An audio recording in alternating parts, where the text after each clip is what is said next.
Phone లైన్లో అందుబాటులో ఉన్నారు కోటంరాజు శర్మ గారు. వారితో ఒకసారి మాట్లాడదాం. కోటంరాజు శర్మ గారు నమస్కారం అండి. నమస్తే అండి.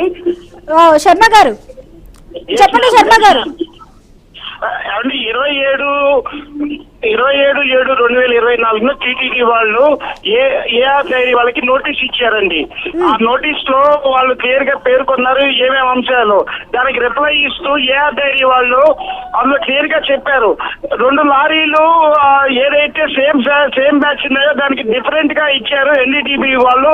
అది ఎట్లా సాధ్యమవుతుంది, సేమ్ బ్యాచ్ కి డిఫరెంట్ గా వాల్యూస్ ఇచ్చారు అని చెప్పి పేర్కొన్నారు. అంతేకాకుండా 10th పారాగ్రాఫ్ రిప్లై లో క్లియర్ గా వాళ్ళు ఏం పేర్కొన్నారంటే ఆ లారీలన్నీ రిటర్న్ చేసేసారు కాబట్టి ఎవరికి జనాలకి వాడలేదు కాబట్టి ఎటువంటి హాని కూడా జరగలేదు అని చెప్పి క్లియర్ గా పేర్కొన్నారు. మళ్ళీ 11వ పారాలో ఏం పేర్కొన్నారంటే 4 శాంపిల్స్ తీసుకొని 3 శాంపిల్స్ అట్టి పెట్టుకోవాల్సింది, మీరు 3 శాంపిల్స్ తీసుకొని 2 శాంపిల్స్ అట్టి పెట్టుకున్నారు, శాంపుల్ కలెక్షన్ కూడా సరిగ్గా చేయలేదు అని చెప్పి ఏఆర్బి వాళ్ళు టీటీడీకి ఇచ్చిన రిప్లై లో ఇచ్చారండి. ఇది 1 సైడెడ్ గా మీరు చేశారు, మీరు తీసుకున్న శాంపుల్స్ కరెక్ట్ కాదు, ఒకే బ్యాచ్ చెందిన 2 లారీలు నెయ్యికి 2 డిఫరెంట్ వాల్యూస్ ఎన్ఈటీబీ ఇవ్వడం కూడా కరెక్ట్ కాదు అని చెప్పి వాళ్ళు షోకాస్ నోటీస్ లో పేర్కొన్నారు. అదే నిజమైతే కనుక 27/7/2024 ఎటువంటి నెయ్యి కూడా వాడకుండా రిటర్న్ చేసిన టీటీడీ అందులో కల్తీ జరిగింది, సంప్రోక్షణ చేస్తున్నాం అని చెప్పి అనటం ఎంతవరకు సమంజసం? ఆ సంప్రోక్షణలో భాగంగా ఈరోజు పవన్ కళ్యాణ్ గారు కూడా ఎక్కడో ఏదో జరుగుతుంది, ఇక్కడ కనకదుర్గమ్మ గుడి దగ్గర మెట్లు కలగటం కూడా సనాతన ధర్మం గురించి మాట్లాడటం కూడా అది కరెక్ట్ కాదు.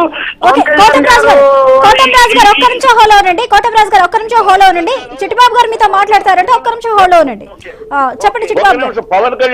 పవన్ కళ్యాణ్ వీటికి ప్రాశ్చిత్త దీక్ష వీటికి కాదమ్మా చేయాల్సింది. ఒక అబద్ధం ప్రచారం నమ్మి కాదు. ఆయన 32,000 మంది అమ్మాయిలను మిస్ అయ్యారని ప్రజలు తప్పుతో పట్టించి పచ్చి అబద్ధాన్ని నిశ్చిక్కుగా మాట్లాడినందుకు క్షమాపణ చెప్పాలి. ఆయన దానికోసం ప్రాయశ్చిత్తం చేయాలి. 32,000 అమ్మాయిలు మిస్ అయ్యారు. ఆ రోజుల్లో ఆంధ్రప్రదేశ్ లో మగపిల్లలకి ఆడపిల్లలు ఇవ్వడానికి కూడా భయపడ్డారు ఇతర పిల్లలు.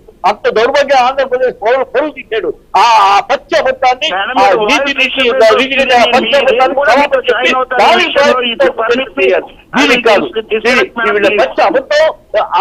ఏఆర్ పుట్టుకోళ్ళు 2019 నుంచి ఇప్పటిదాకా వాళ్ళు ఏప్రిల్ దాకా వాళ్ళు సప్లై చేయాల. ఏప్రిల్ 14 తర్వాత వీళ్ళ అధికారంలోకి వచ్చినాయి ఏఆర్.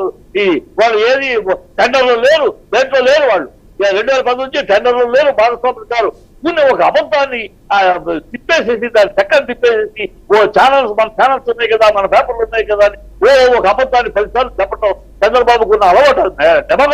డెమోగాగు ప్రావకేటర్ అయినా దేవుణ్ణి కూడా వాడేస్తున్నారు. అందరూ ఎలక్షన్ అప్పుడు అబద్ధాలు ఆడి అధికారంలోకి వచ్చారు.